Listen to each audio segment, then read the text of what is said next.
ঢাকা বিশ্ববিদ্যালয়ের একটা বাস যেটা পুরো রাস্তাকে ইচ্ছাকৃতভাবে বন্ধ করে রাখছে। সামনে পুরোটাই ফাঁকা, কিন্তু কি কারণে এভাবে বন্ধ করে রাখছে আল্লাহই জানে। এই কোনো সমস্যা? এভাবে আড়াআড়ি করে রাখছেন কেন? আপনি আড়াআড়ি করে রাখছেন কেন? হ্যাঁ,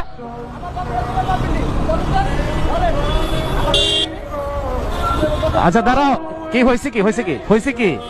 না না, রাস্তা আড়াআড়ি করে কেন রাখলা? তুমি রাস্তা রাখছো কিভাবে? কিভাবে রাখছো তুমি গাড়িটা রাস্তা ইয়ার উপরে? না না, আমি সেটা বলি নাই, রাস্তা আড়াআড়ি করে রাখছে। ভাই আমি বললাম আড়াআড়ি করে কেন রাখছে, আপনি তো গায়ে হাত দিয়ে ফেলেন আমাকে। না না, এটা হইলো না তো, আমি তো জিজ্ঞাসা করতেই পারি, এটা জিজ্ঞাসা করতে পারি না আমি? ভাই আমার কথা শুনে, আমি বললাম যে আড়াআড়ি করে কেন রাখলো।